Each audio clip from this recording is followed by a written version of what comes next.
Hey y'all, it's West Virginia History with Mrs. B, and today we're going to talk about like one of the historically most important places in America, let alone West Virginia, and that is Harpers Ferry, West Virginia. Harpers Ferry is at the lowest point of elevation in the state of West Virginia. It's only 247 feet above sea level, but that doesn't negate the fact that there's big history in Harpers Ferry. Harpers Ferry is where the Potomac River and the Shenandoah rivers converge. And Thomas Jefferson said the view of that water gap was worth the journey across the Atlantic. It is going to be the site of the United States Arsenal and Armory for the U.S. military up until the American Civil War. And the reason why it's one of the most important places in all of American history has to do with a guy named John Brown and his raid on Harpers Ferry in October of 1859. After the Civil War, Harpers Ferry will become home to a historically black college, which was known as Storer College, and it will be in operation until 1955 when the West Virginia legislature closes it after the Brown v. Board of Education decision. There's so much to see in Harpers Ferry, and it is a National Historic Park, whether that be the ruins of the factories or where the armory once was, or to tour all the museums. There's just so much to see and do in Harpers Ferry. One of my favorites is the John Brown Wax Museum. It's like $7. You can go learn the history of John Brown. You can see all the historic restorations there along Shenandoah Street. You can hike up on the hill and go to Jefferson Rock. You can tour the African American History Museum, and there are so many great places to eat and shop in Harpers Ferry. But my two favorites are the Vintage Lady and True Treats Historic Candy. Well, Vintage Lady is definitely my favorite because my mom's bestie from high school owns it, and it's a great West Virginia gift shop, and I've always gone there like the entire time I've been going to Harpers Ferry for over 20 years. And then True Treats is the only historically researched candy store in the United States, and you can spend, if you're a history nerd, hours in there. So if you're looking to take a trip to Harpers Ferry, stay tuned, and Brody is going to tell you all about all the things that you need to see, do, and where to stay and where to eat in Harpers Ferry, West Virginia. Hi, I'm Brody Keller, and for Miss Barnett's weekend road trip project, I chose Harpers Ferry for my first one. Starting with just places to stay, there aren't a whole lot of options actually in the Harpers Ferry district, so if you're actually planning to stay in there, here's a few options, with the most premium being the Angler's Inn, which is a locally owned Airbnb. It's premium, so it's the most expensive at around $280 a night, but it has all 5-star reviews. It's a antique kind of house built in 1873 that has been modernized with TV and furniture and internet. And they offer a bunch of different packages, like guided fishing tours on the surrounding Potomac and Shenandoah rivers. And that's all that. For a more standard staying, you can stay at the Clarion Inn, which also doubles as the White Horse Tavern, as there's a restaurant in the bottom floor. It's a more traditional hotel, around $100 a night, just staying in town. Other different options, like River Riders and a local KOA, are family campgrounds. So if you have a camper or staying for lodging, around $250 to $300 for a 2-night stay, which would be around $100 to $250 a night, depending on which level of lodging you do. For a suite or private rooms, you can stay at the Light Horse Inn, which was an equally antique building built around the 1800s. Has 7 different rooms, private rooms, around $225 a night, depending on which room and which day you book. It's more expensive on the weekends, more expensive on the weekends. Other options, staying around Bolivar, which is to the left of it. There are more like traditional hotels. But there are also a wide range of private Airbnbs spread throughout Harpers Ferry, which are cheaper at roughly $90 to $150 a night, that are situated either near or in Harpers Ferry.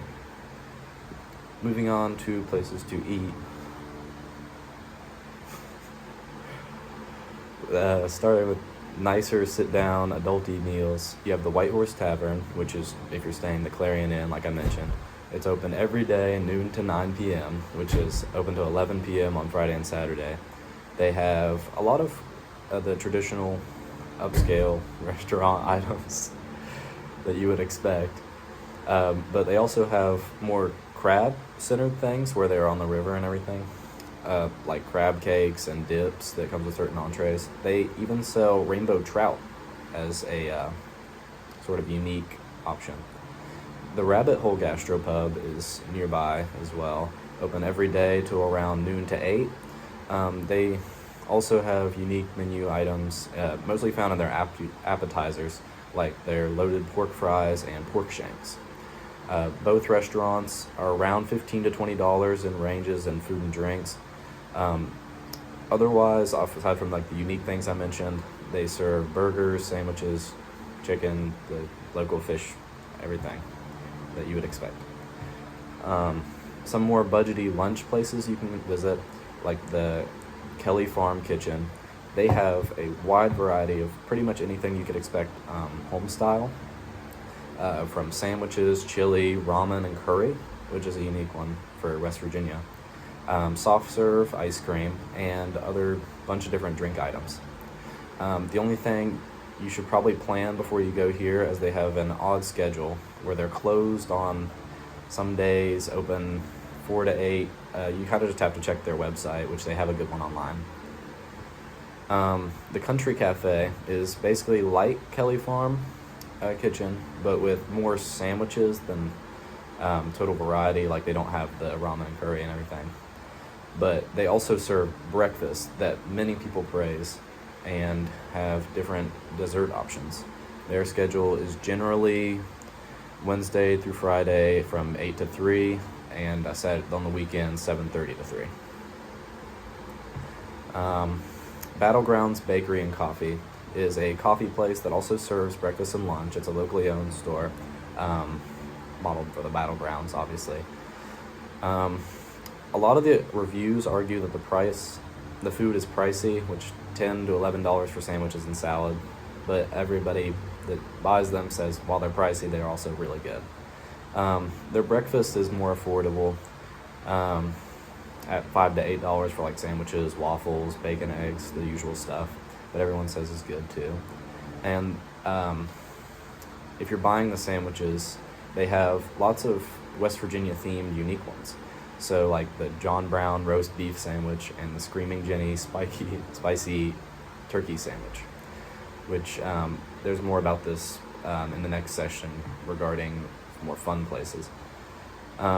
These restaurants for the lunch section, basically anything you could expect for lunch: burgers, soups, subs, snack things, in that $5 to $15 range. And some of them are not technically in Harpers Ferry. They're in that little gray area between it and Boulevard that neighbors it, but it's close enough for lunch. More fun places to eat, like I mentioned, the Battlegrounds Coffee and Bakery.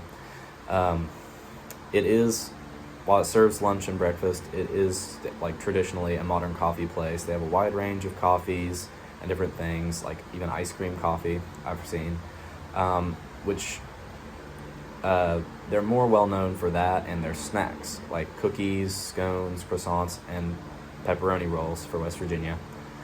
And these items, like the coffee and the pastries, are more affordable in general. So if you're going there, expect to get that. They also have a nearby location of Creamy Creations, which is an ice cream spot. Notably, there is not much parking. That's what a lot of people complain about online. There's only outdoor seating as well, with a small indoor AC area. But they are open every day from around 11 to 8. It's just a local ice cream shop. Now, things to do. Harpers Ferry National Park, which is what you'd be doing in Harpers Ferry, as it's mostly the lower half of it. Things to note when going here. Parking is limited, which you can park at the visitor center when you pick up your ticket, which around $10 to $15 a person, depending on, well, $10 to $20 per person with a pass that you put in your car or whatever you take to the park. There are free entrance days like Martin Luther King Day, April 20th at the start of National Park Week, Juneteenth, and a few other dates you can check out on their website. But the main things to do in Harpers Ferry National Park would be the guided tour with,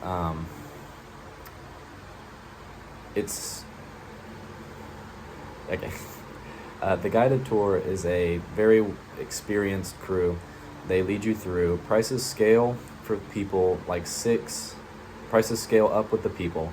6 or less for a group would be about $80 a person. 7 to 20 people would be around $130 just because of the convenience of the crew. Each tour is 2.5 hours in length and very customizable. On the website, when you order or reserve a spot, you can ask tour guides for specific things, with great reviews saying all their tour guides are experienced and good to talk to. They cover stories of the creation of the place, John Brown raids, Civil War times, and other buildings and industries that passed through, with the tour ending in Lower Town. Lower Town is also another place you can visit. It's the most visited place with walkthrough, with a lot of different historic things to see.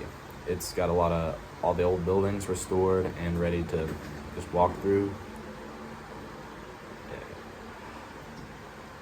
With the most popular being John Brown's Fort and the Point being where the rivers meet. It's the most scenic area, arguably, in Harpers Ferry.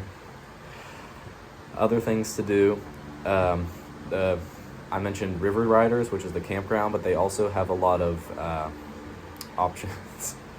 They have a lot of options for whitewater rafting, tubing, zip lining, and other things you can check out on their website, which are around 1.5 hours to 4 hours, depending on them. They also offer full-day tubing trips, which is 5 to 7 hours on whitewater, either river or both. You can book them with day passes for a lot of things like kayak and everything, with the prices being generally around $100 a person for the day pass, but the season passes, if you're around a lot, are around $150 to $450, depending on what you get. There are also a lot of hiking opportunities. So if you walk from Lower to Town, you can get across the bridge the neighboring places, which has a little something for everybody. There are the Virginius and Hall Island tours, which are hiking tours offered under the same guided tours that they do the Harpers Ferry National Park. Bolivar Heights, Camp Hill, Maryland Heights, they all are generally like 1 mile to 2 long hiking trails with history bits along the way, as like the signs and different remnants of buildings from the wars. Finally, with the unique events that you can do in Harpers Ferry, scheduled things like in the website, they do the Paw Paw hike and Bark Ranger hike, which is for dogs and people, so that falls under that. Hikings. Other history tours and lectures, which are unique events like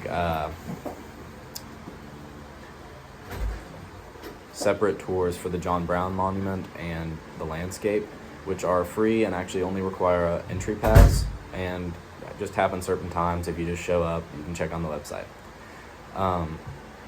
A second more noble thing that I actually want to go to is the historic ghost tours they feature, which are $18 per person, over 12 and under 8's free, and there's like middle ground between there, which has a pretty full schedule because it's the oldest ghost tour in America and the #1 rated ghost tour in America by TripAdvisor. So pretty cool. They lead you through Lower Town and other places, telling you basically ghost stories and reenactments. There's also live music opportunities in places like the barn and surrounding areas.